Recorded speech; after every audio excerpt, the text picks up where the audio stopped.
Bismillahirrahmanirrahim. Assalamualaikum warahmatullahi wabarakatuh. Sihat belaka? Dia harap semua sihat lah dok yang tengok video ni. Jadi insyaAllah untuk kali ini saya nak kongsikan dengan anda semua iaitu salah satu daripada sifat muasafat tarbiyah, iaitu ini yang digariskan oleh Imam Sa'bana, iaitu qawiyul jismi. Jadi apa maksud qawiyul jismi sini? Jadi Rasulullah SAW telah bersabda, mafhumnya mukmin yang kuat ni lebih dicintai ataupun lebih disukai oleh Allah SWT daripada mukmin yang lemah. Hadis riwayat Ibnu Majah. Okey, jadi bila mana sebut sihat tubuh badan, seseorang individu muslim perlulah ada tubuh badan yang sihat. Sebab apa? Bila mana kita sihat, kita dapat laksanakan banyak perkara, dapat kita laksanakan banyak benda, dapat kita orang kata selesaikan banyak tanggungjawab kita dekat atas muka bumi ini. Okey, sebab apa? Sini saya nak kongsikan iaitu menggariskan dan fokus kepada 4.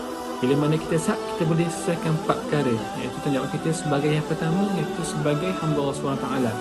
Yang kedua ialah tanggungjawab sebagai anak ataupun suami lah, keluarga kita lah. Yang ketiga, tanggungjawab sebagai murid.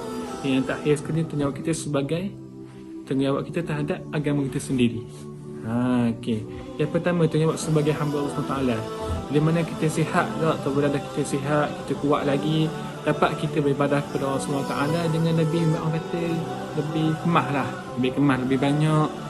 Contohnya dia dapat solat sunat dengan banyak, dapat bangun malam, dapat berpuasa, dapat tunaikan zakat, dapat tunaikan haji. Bila mana Allah tak nikmat kita sakit tu, yang sihat tu, kita sakit, kita nak buat benda tu, betul tak? Sebab tu pentingnya kita kena ada sihat tubuh badan. Yang kedua, tanggungjawab kita sebagai apa? Sebagai anak ataupun sebagai suami. Jadi ini lebih kepada fokus kepada keluarga kita lah, tak? Sebagai seorang anak, banyak benda kita boleh buat kalau kita sihat tubuh badan. Banyak benda kita boleh berbakti kepada ibu bapa kita kalau kita sihat tubuh badan kita. Kita dapat tolong mak kita, tolong ayah kita basuh kereta, tolong kemah rumah, tolong masak kat dapur, tolong kemah rumah, tolong sapu rupuk ke? Kata dia cakar rupuk, pasang rupuk dan sebagainya. Sebagai suami pula, dapat kita, bila kita sihat tubuh badan, dapat kita cari nafkah, dapat kita kerja, dapat kita, orang kata, laksana kita sebagai suami, sebagai seorang ayah atau sebagai suami, dapat kerja kita sendiri, betul tak?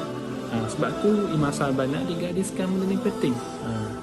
Jadi yang ketiga, tanggungjawab kita sebagai murid. Bila sebut murid, kita, kalau kita sihat tak, kita nak tuntut ilmu ni mudah, orang kata mudah, tak ada halangan, orang kata. Bila mana kita sihat, kita dapat hadirkan kelas, dapat datang awal kelas, dapat orang kata ulang kaji, dapat ngapal betul-betul. Kita dapat study balik lah apa semua sebagai seorang murid. Kalau kita sakit, kita kena pergi hospital, tak boleh masuk kelas, terpaksa konten dan sebagainya. Jadi itu sebab apa? Sebab pentingnya orang Islam ni, dia kena sihat tubuh badan supaya dia dapat menuntut ilmu dengan baik sebagai seorang murid. Yang terakhir sekali iaitu tanggungjawab itu sebagai orang kata Islam, iaitu terhadap agama kita sendirilah, Muslim. Bila mana kita sihat tubuh badan, dapat kita berbakti kepada ummah, dapat kita berbakti kepada masyarakat kita tak? Sebagai seorang pendakwah ke, dapat kita nak macam bebas ke dekat masjid tak? Bila mana dapat kita berkarya, tulis tuliskan sebuah buku supaya orang dapat baca. Sebab kalau kita sihat, kita boleh buat semua tu. Tapi bila mana kita sakit, terpaksa terlantar atas katil tak? Tak nak buat semua tu. Jadi bila mana kita sakit, kita nak buat benda tu. Jadi sebab itulah Imam Sa'bana digariskan bahawa qawiyul jismi ni termasuk dalam muasafat tarbiyah bagi seorang individu muslim. Dia sangat penting. Jadi macam mana kita nak dapatkan tubuh badan yang sihat? Saya nak kongsikan. Itu ada banyak cara. Saya tak hafal, dalam hafal ni saya sebutlah ya. Yang pertama, kita kena bersih tubuh badan kita. Yang kedua, kita kena bersihkan pakaian kita. Yang ketiga, tempat tinggal kita kena bersih.